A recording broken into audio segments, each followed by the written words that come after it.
Joining us now from New York, Fox News anchor Geraldo Rivera. Well, Geraldo, he's innocent until proven guilty, and these NFL players all have their cadre of hardcore fans, so that doesn't really surprise me all that much. Does it surprise you?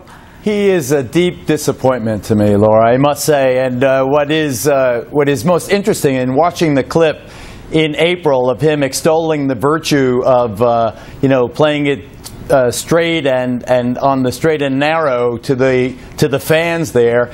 That was 2 months after he allegedly shot a Florida man in the eye, taking the eyeball out. He's now been sued for that. He was never arrested because the allegation is that the complainant, the person he shot in the eye in February, this is before the homicides, the alleged homicides, that the person was his drug dealer down in Florida. Here's a picture he took of it. This is a thug. He has tattoos on, the Bloods and the Crips. He's a member, or was a member of the Bristol, Connecticut Bloods. He's got tattoos, gang markings everywhere.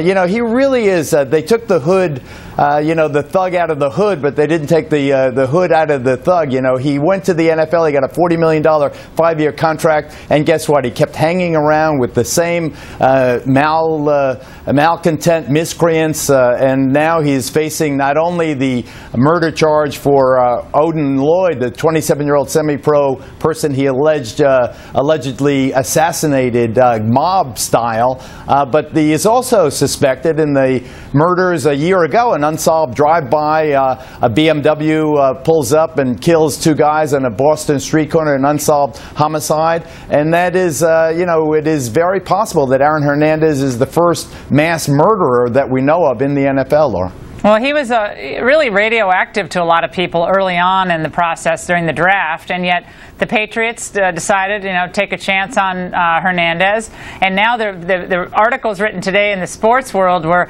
is this the end of this era for the Patriots? Now, I don't really know what that means, but people are wondering, did they not see anything? Jim Nantz last week said players he had talked to said that he was a perfectly fine teammate. He got along with everybody.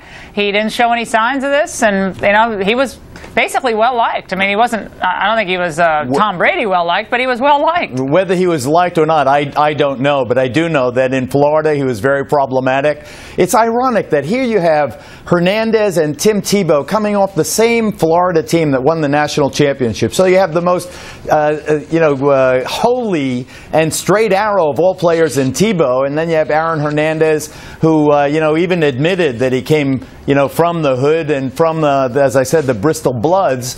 But with Hernandez, it doesn't seem, Laura, that he ever shook his past. He reportedly failed several blood tests. He hung around with these people from Bristol, Connecticut, from his old neighborhood. It just seemed to me, hanging out in nightclubs, going around, carrying a weapon. Yeah. It just seemed to me that Hernandez was a dyed-in-the-wool gang banger who got an awful lot of money and still couldn't use that money to change his life very much.